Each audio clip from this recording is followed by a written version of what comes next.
oil change here. See how it goes. Yes, sir. The European 540 from Castro. It's like 70-something degrees today here in DFW of Texas. Let's give it a shot. Let's see if I go crazy by the end of the day and just want to burn this car or jump off a cliff, or it's gonna be a money save. All right, finally done.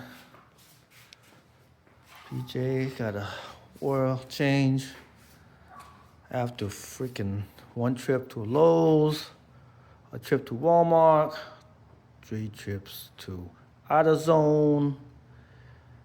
But total cost probably just under $70 compared to the standard of $260 to over $350 for oil change from the dealer or independent shops.